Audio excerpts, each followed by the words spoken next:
If you ever wanted to build your own event pedestal, whether it's for photo shoot, a store display, or start selling these to clients, this video is for you.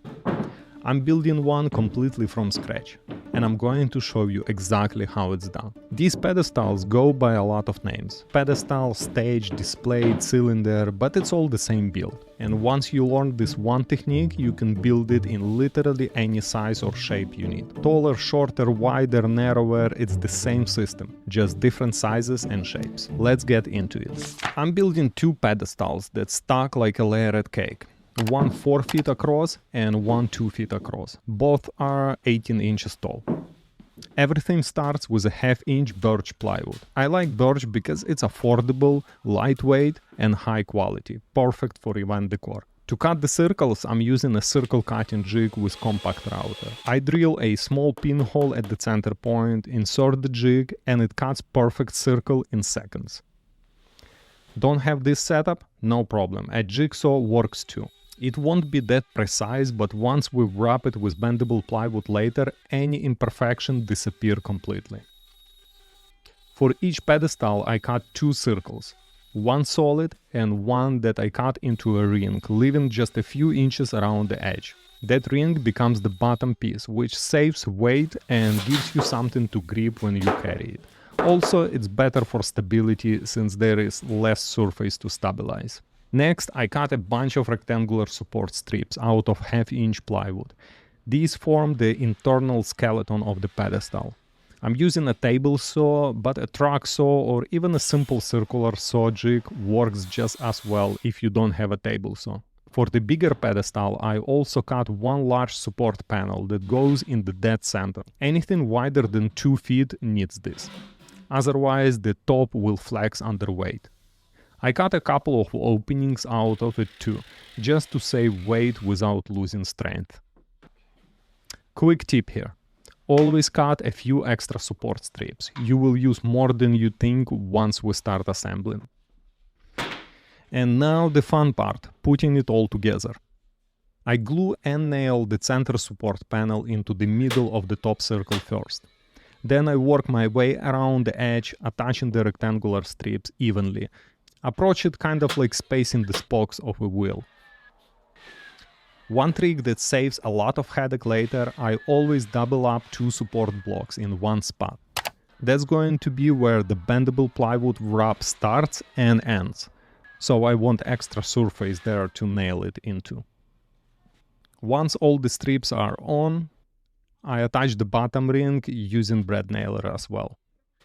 And that's it, frame is done. Same process for the smaller pedestal, just without the center support panel, since it doesn't need one.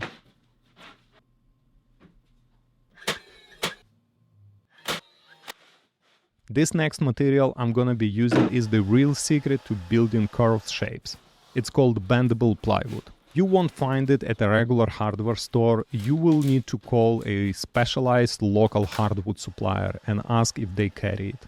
To figure out how long my strip needs to be, I use a simple trick. Wrap a piece of masking tape all the way around the pedestal, then lay it flat and measure it. That gives me the exact length I need. I always cut the strip a little wider and a little longer than I actually need. It gives me room for error, and it's way easier to trim off extra later than to deal with a gap. Then it's glue, brad nailer, and wrap. I work in sections, starting and ending at the double up support spot from earlier. If a seam isn't perfectly flush, a quick pass with a sharp blade cleans it right up.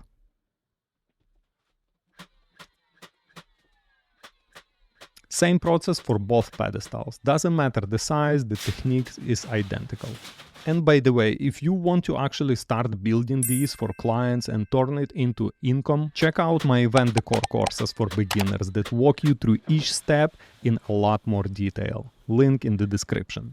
Alright, back to the build. Once both pedestals are wrapped, there is a bit of overhang on the top and bottom edges. A flush trim bit on the router knocks that off in just a few minutes, leaving everything perfectly flush.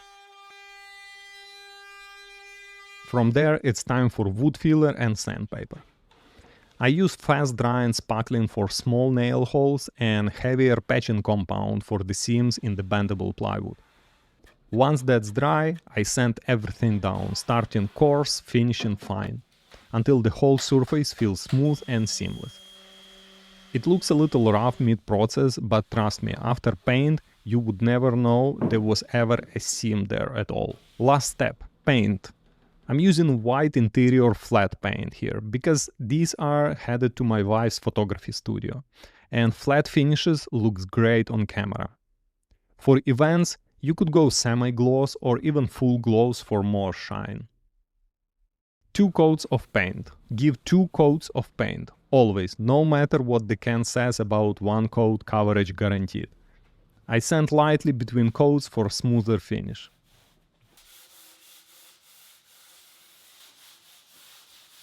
Once the paint is dry, I add a clear coat for protection. Especially important if someone going to be standing on it. A quick hand sand first, then 2 coats of clear coat, and that's it. Any professional woodworker would tell you do not use polyurethane on paint, but since these are just a decor and they will definitely be repainted in another color, that doesn't matter. And there it is, 2 finished pedestals, built completely from scratch. The best part? This isn't just one-time project. It's a system with same steps, same materials and same techniques, and you can build a pedestal that's 8 inches tall or 4 feet tall, 2 feet wide or 6 feet wide. Once you know the process, the sizes don't matter. If you want the full breakdown, every measurement, every material and slower, more detailed approach, check out the course. Link below.